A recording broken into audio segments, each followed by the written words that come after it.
బౌద్ధ మతం. గౌతమ బుద్ధుడు క్రీస్తుపూర్వం 563 సంవత్సరంలో కపిలవస్తు నగర సమీపంలోని లుంబిని అనే గ్రామంలో జన్మించాడు. గౌతమ బుద్ధుడు ఏ సంవత్సరంలో జన్మించాడు అంటే క్రీస్తుపూర్వం 563 సంవత్సరంలో జన్మించాడు. గౌతమ బుద్ధుడు ఎక్కడ జన్మించాడు అంటే కపిలవస్తు నగర సమీపంలోని లుంబిని అనే గ్రామంలో జన్మించాడు. గౌతమ బుద్ధుడు క్షత్రియ కులానికి చెందిన శాక్య వంశంలో జన్మించాడు. గౌతమ బుద్ధుడు ఏ కులానికి చెందినవాడు అంటే క్షత్రియ కులానికి చెందినవాడు. గౌతమ బుద్ధుడు ఏ వంశానికి చెందినవాడు అంటే శాక్య వంశానికి చెందినవాడు. గౌతమ బుద్ధుని అసలు పేరు సిద్ధార్థుడు. గౌతమ బుద్ధుని అసలు పేరు ఏమిటి అంటే సిద్ధార్థుడు. గౌతమ బుద్ధుని తండ్రి ఎవరు అంటే శుద్ధోదనుడు. గౌతమ బుద్ధుని తండ్రి శుద్ధోదనుడు. శుద్ధోదనుడు కపిలవస్తు అనే చిన్న రాజ్యాన్ని పరిపాలించేవాడు. గౌతమ బుద్ధుని తండ్రి శుద్ధోదనుడు ఏ రాజ్యాన్ని పరిపాలించేవాడు అంటే కపిలవస్తు అనే చిన్న రాజ్యాన్ని పరిపాలించేవాడు. గౌతమ బుద్ధుని తల్లి పేరు మాయాదేవి. గౌతమ బుద్ధుని తల్లి ఎవరు అంటే మాయాదేవి. ఈమెనే మహామాయ అనే పేరుతో కూడా పిలుస్తారు. గౌతమ బుద్ధుని పెంచిన తల్లి ప్రజాపతి గౌతమి. గౌతమ బుద్ధుని పెంచిన తల్లి ఎవరు అంటే ప్రజాపతి గౌతమి. గౌతమ బుద్ధుడు 16 ఏళ్ల వయసులో వివాహం చేసుకున్నాడు. గౌతమ బుద్ధుడు పెళ్లి చేసుకున్నప్పుడు ఆయన వయసు ఎంత అంటే 16 సంవత్సరములు. గౌతమ బుద్ధుని భార్య ఎవరు అంటే యశోధర. గౌతమ బుద్ధుని భార్య పేరు యశోధర. గౌతమ బుద్ధుని కుమారుడు ఎవరు అంటే రాహులుడు. గౌతమ బుద్ధుని కుమారుని పేరు ఏమిటి? రాహులుడు. సిద్ధార్థుడు ఒకరోజు కపిలవస్తు నగరంలో చూసిన 4 సంఘటనలు సిద్ధార్థుని హృదయాన్ని కలిచివేశాయి. ఆ 4 సంఘటనలు ఏమిటి అంటే 1 వృద్ధుడు, 2 రోగి, 3 శవం, 4 సన్యాసి. ఈ 4 సంఘటనలు బుద్ధుడి హృదయాన్ని కలిచివేసాయట. ఈ సంఘటనల వల్ల సిద్ధార్థునికి సంసారిక జీవితంపై వైరాగ్యం కలిగి జీవితం దుఃఖమయమని, దీనికి పరిష్కారం కనుగొనాలని తన సంసారిక జీవితాన్ని పరిత్యజించడానికి నిర్ణయించుకున్నాడు.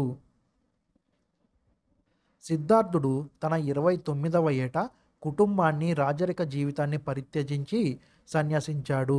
సిద్ధార్థుడు తన 29వ ఏట కుటుంబాన్ని, రాజరిక జీవితాన్ని పరిత్యజించి సన్యాసం తీసుకున్నాడట. సిద్ధార్థుడు సత్యాన్వేషణలో భాగంగా కొంతకాలం అన్నపానీయాలు మానేసి తపస్సు చేశాడు. కానీ అది పరిష్కారం కాదని కొంతకాలం వేదాలు, సాహిత్య గ్రంథాలు అధ్యయనం చేశాడు. ఇవి కూడా సరైన మార్గం కాదని తెలుసుకున్నాడు. ఆ తర్వాత సిద్ధార్థుడు అలార కలామా అనే గురువు దగ్గర సాంఖ్యతత్వం నేర్చుకున్నాడు. సిద్ధార్థుడు ఏ గురువు దగ్గర సాంఖ్యతత్వం నేర్చుకున్నాడు అంటే అలార కలామా అనే గురువు దగ్గర సాంఖ్యతత్వం నేర్చుకున్నాడు.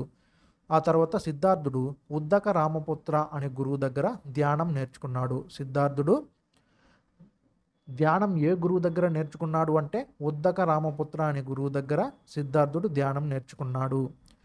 ఆ తర్వాత బుద్ధుడు ఉరువేల అనే గ్రామంలోని బోధి వృక్షం కింద తపస్సు చేయడం ప్రారంభించాడు.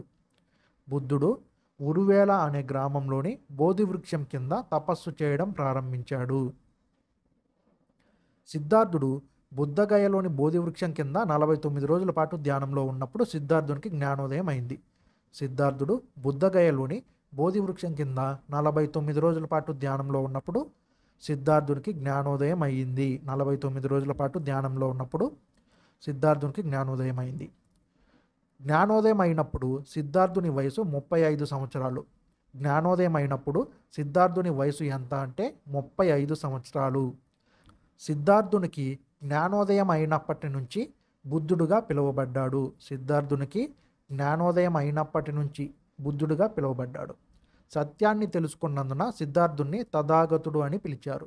సత్యాన్ని తెలుసుకున్నందువల్ల సిద్ధార్థుని తథాగతుడు అని పిలిచారు.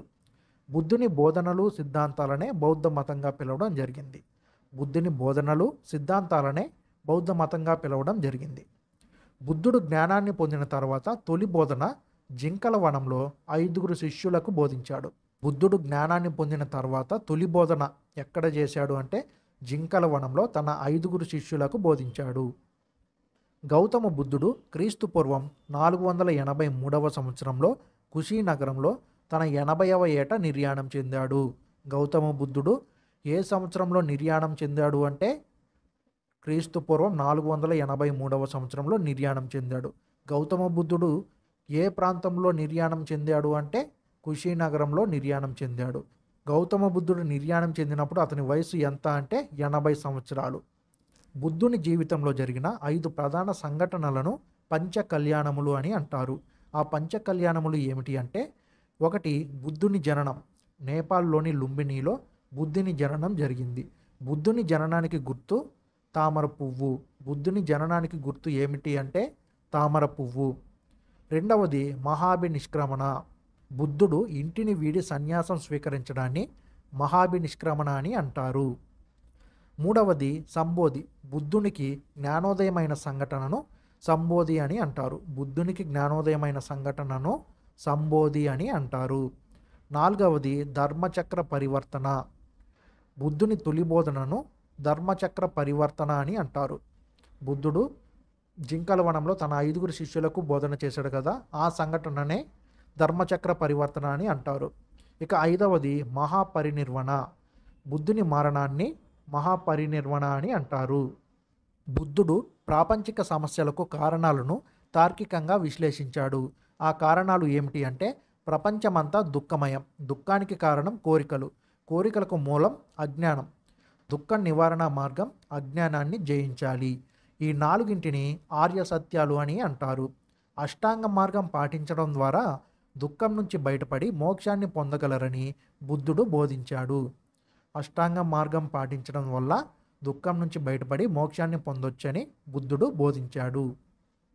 అష్టాంగ మార్గం అంటే ఏంటో చూసినట్లయితే, 1 సమ్యక్ దృష్టి లేదా విశ్వాసం.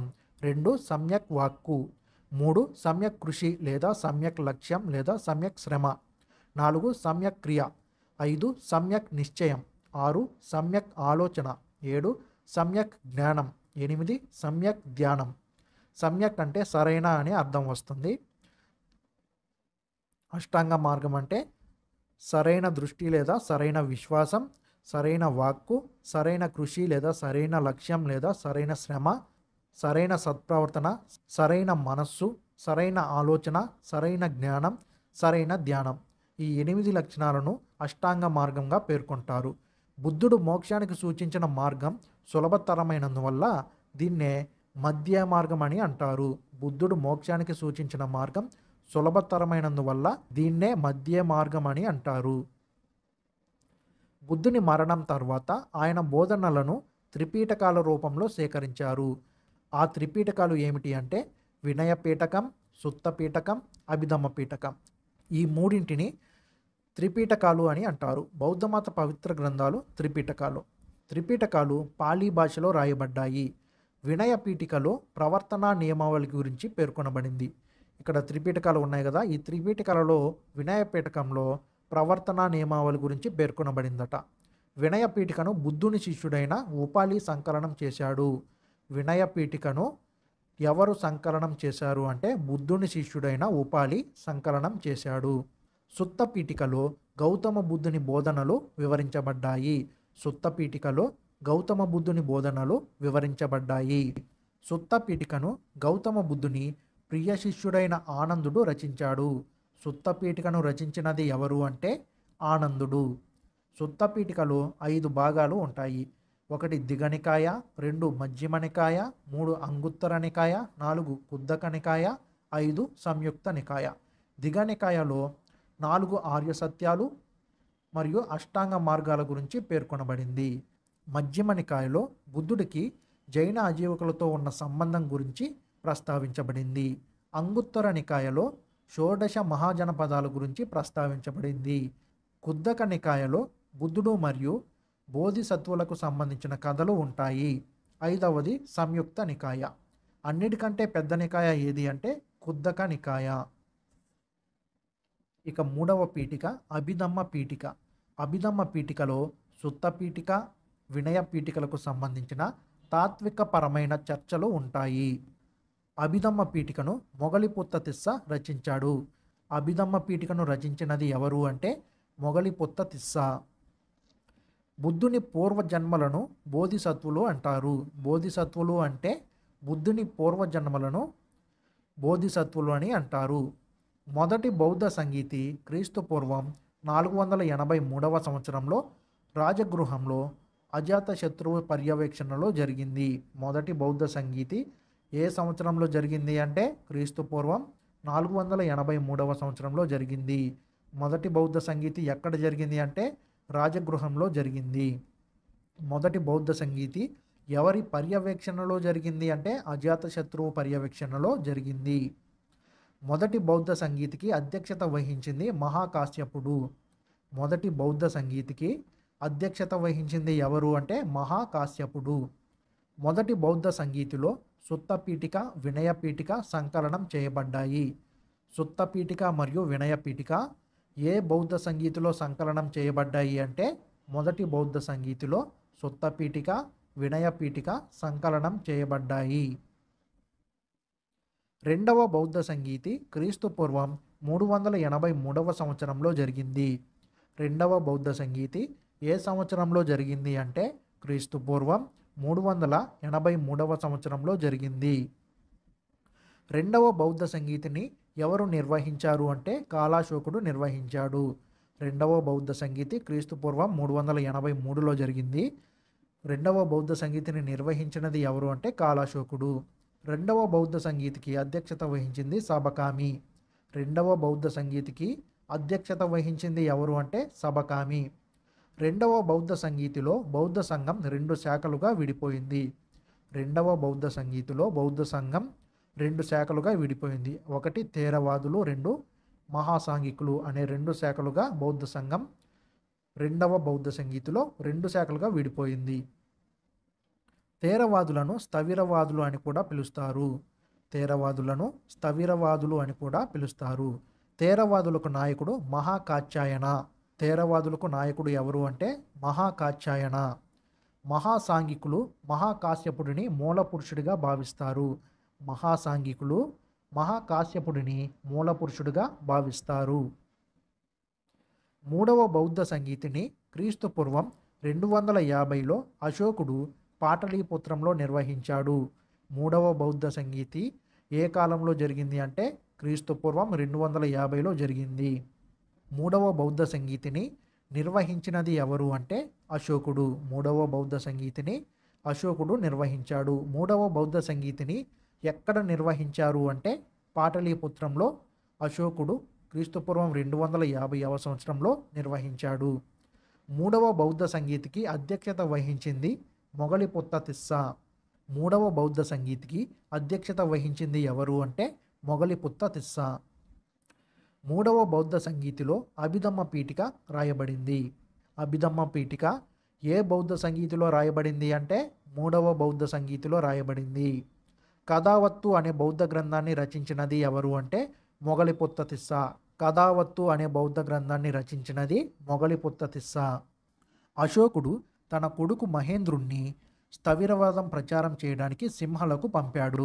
అశోకుడు తన కొడుకు మహేంద్రుణ్ణి స్థవిరవాదం ప్రచారం చేయమని సింహలకు పంపాడు. నాలుగవ బౌద్ధ సంగీతి క్రీస్తు శకం 1వ శతాబ్దంలో కాశ్మీర్లోని కుందనవనంలో కనిష్కుడు నిర్వహించాడు. నాలుగవ బౌద్ధ సంగీతి క్రీస్తు శకం 1వ శతాబ్దంలో కాశ్మీర్లోని కుందనవనంలో కనిష్కుడు నిర్వహించాడు. నాలుగవ బౌద్ధ సంగీతిని ఎవరు నిర్వహించారు అంటే కనిష్కుడు నిర్వహించాడు. ఎప్పుడు నిర్వహించాడు అంటే క్రీస్తు శకం 1వ శతాబ్దంలో. ఎక్కడ నిర్వహించారు అంటే కాశ్మీర్లోని కుందనవనంలో. నాలుగవ బౌద్ధ సంగీతికి వసుమిత్రుడు అధ్యక్షత వహించాడు. నాలుగవ బౌద్ధ సంగీతికి అధ్యక్షత వహించింది ఎవరు అంటే వసుమిత్రుడు. అశ్వఘోషుడు నాలుగవ బౌద్ధ సంగీతికి ఉపాధ్యక్షత వహించాడు. నాలుగవ బౌద్ధ సంగీతికి అధ్యక్షత వహించిందేమో వసుమిత్రుడు, ఉపాధ్యక్షత వహించిందేమో అశ్వఘోషుడు. నాలుగవ బౌద్ధ సంగీతిలో బౌద్ధ మతం మహాయాన మరియు హీనయాన అనే శాఖలుగా విభజించబడింది. నాలుగవ బౌద్ధ సంగీతిలో బౌద్ధ మతం మహాయాన మరియు హీనయాన అనే శాఖలుగా విభజించబడింది. స్థవిరవాదులే హీనయాన బౌద్ధులు. స్థవిరవాదులే హీనయాన బౌద్ధులు. మహాసాంఘికులే మహాయాన బౌద్ధులు. హీనయానులు బుద్ధుణ్ణి గురువుగా భావిస్తారు. హీనయానులు బుద్ధుణ్ణి గురువుగా భావిస్తారు. మహాయానులు బుద్ధుణ్ణి భగవంతుని అవతారంగా భావిస్తారు. హీనయానులేమో బుద్ధుణ్ణి గురువుగా భావిస్తారు. మహాయానులేమో బుద్ధుణ్ణి భగవంతుని అవతారంగా భావిస్తారు. బుద్ధఘోషుడు హీనయానానికి చెందిన పండితుడు. ఇతను పాలీ భాషలో అనేక గ్రంథాలు రచించాడు. త్రిపీటకాలపై విశుద్ధిమగ్గ అనే వ్యాఖ్యానం రాశాడు. త్రిపీటకాలపై విశుద్ధిమగ్గ అనే వ్యాఖ్యానం రాసినది ఎవరు అంటే బుద్ధఘోషుడు. ఇతను హీనయానానికి చెందిన పండితుడు. ఆచార్య నాగార్జునుడు మహాయాన మతస్థుడు. ఆచార్య నాగార్జునుడు ఏ మతస్థుడు అంటే మహాయాన మతస్థుడు. ఆచార్య నాగార్జునుడు మాధ్యమికవాదం మరియు శూన్యవాదం అనే తత్వాలను బోధించాడు. ఆచార్య నాగార్జునుడు మాధ్యమికవాదం మరియు శూన్యవాదం అనే తత్వాలను బోధించాడు. ఆచార్య నాగార్జునుడి రచనలు సుహృల్లేఖ, రసరత్నాకర, ఆరోగ్యమంజరి.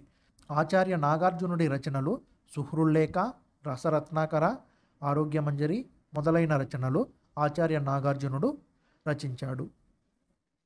మైత్రేయనాథుడు మహాయాన మతంలో విజ్ఞానవాద అనే తత్వాన్ని బోధించాడు. మహాయాన మతంలో విజ్ఞానవాద అనే తత్వాన్ని బోధించినది ఎవరు అంటే మైత్రేయనాథుడు. మైత్రేయనాథుడు లంకావతార సూత్ర అనే గ్రంథాన్ని సంస్కృతంలో రచించాడు. లంకావతార సూత్ర అనే గ్రంథాన్ని సంస్కృతంలో రచించినది ఎవరు అంటే మైత్రేయనాథుడు.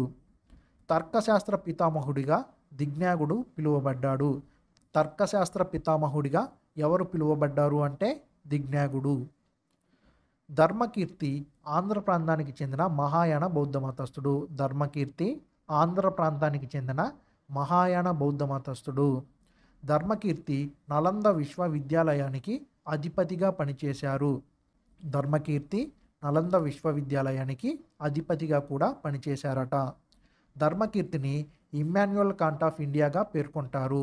ధర్మకీర్తిని ఇమ్మాన్యుయల్ కాంట్ ఆఫ్ ఇండియాగా పేర్కొంటారట. బౌద్ధ సన్యాసులను భిక్షువు లేదా బిక్కువు అని అంటారు. బౌద్ధ సన్యాసులను భిక్షువు లేదా బిక్కువు అని పేర్కొంటారు. బౌద్ధ సన్యాసినిలను భిక్షుని లేదా బిక్కుని అని పిలుస్తారట. బౌద్ధ సన్యాసులనేమో అంటే మగ సన్యాసులని భిక్షువు లేదా బిక్కువు అంటారు. బౌద్ధ సన్యాసులను ఆడ సన్యాసులను భిక్షుని లేదా బిక్కుని అని పిలుస్తారట. సంసార జీవితం గడిపే బౌద్ధ పురుషులను ఉపాసక అని అంటారు. సంసార జీవితం గడిపే బౌద్ధ పురుషులనేమో ఉపాసక అని అంటారు. సంసార జీవితం గడిపే బౌద్ధ స్త్రీలను ఉపాసిక అని అంటారు. సంసార జీవితం గడిపే బౌద్ధ స్త్రీలనేమో ఉపాసిక అని అంటారట. చైనాలో ఆచార్య నాగార్జునుడు మహాయానాన్ని ప్రచారం చేశాడు. చైనాలో మహాయానాన్ని ప్రచారం చేసింది ఎవరు అంటే ఆచార్య నాగార్జునుడు. శ్రీలంకలో అశోకుని కొడుకు మరియు కూతురు మహేంద్ర సంఘమిత్ర హీనయానం ప్రచారం చేశారు. శ్రీలంకలో అశోకుని కొడుకైన మహేంద్ర మరియు అశోకుని కూతురైన సంఘమిత్ర హీనయానం శ్రీలంకలో ప్రచారం చేశారట. నేపాల్లో వసుబంధు మహాయానం ప్రచారం చేశాడు. నేపాల్లో మహాయానం ప్రచారం చేసింది ఎవరు అంటే వసుబంధు. ఆగ్నేయాసియాలో శ్రీజ్ఞానుడు హీనయానం ప్రచారం చేశాడు. ఆగ్నేయాసియాలో హీనయానం ప్రచారం చేసింది ఎవరు అంటే శ్రీజ్ఞానుడు. టిబెట్లో అతీశ దీపాంకర శాంతరక్షిత వజ్రయానాన్ని ప్రచారం చేశారు. టిబెట్లో అతీశ దీపాంకర శాంతరక్షిత వజ్రయానాన్ని ప్రచారం చేశారట. క్రీస్తు శకం 5వ శతాబ్దంలో బౌద్ధ మతంలో వజ్రయానం అనే నూతన శాఖ ప్రారంభమై బౌద్ధ మతాన్ని భ్రష్టు పట్టించింది. క్రీస్తు శకం 5వ శతాబ్దంలో బౌద్ధ మతంలో వజ్రయానం అనే నూతన శాఖ ప్రారంభమైందట. ఇది బౌద్ధ మతాన్ని భ్రష్టు పట్టించిందట. బుద్ధుడిని ఆసియా జ్యోతి అని కీర్తించినది ఎడ్విన్ ఆర్నాల్డ్. బుద్ధుడిని ఆసియా జ్యోతి అని కీర్తించిన చరిత్రకారుడు ఎవరు అంటే ఎడ్విన్ ఆర్నాల్డ్.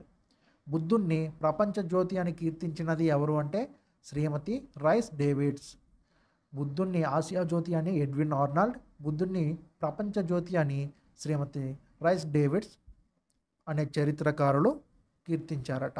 భారతదేశపు ఐన్స్టీన్గా కీర్తి నొందినది ఎవరు అంటే ఆచార్య నాగార్జునుడు. భారతదేశపు ఐన్స్టీన్ ఎవరు అంటే ఆచార్య నాగార్జునుడు. ఓకే ఫ్రెండ్స్, ఈ వీడియో మీకు నచ్చిందని ఆశిస్తున్నాను. నెక్స్ట్ వీడియోలో మరొక టాపిక్తో మీ ముందుకు వస్తాను. Thank you for watching.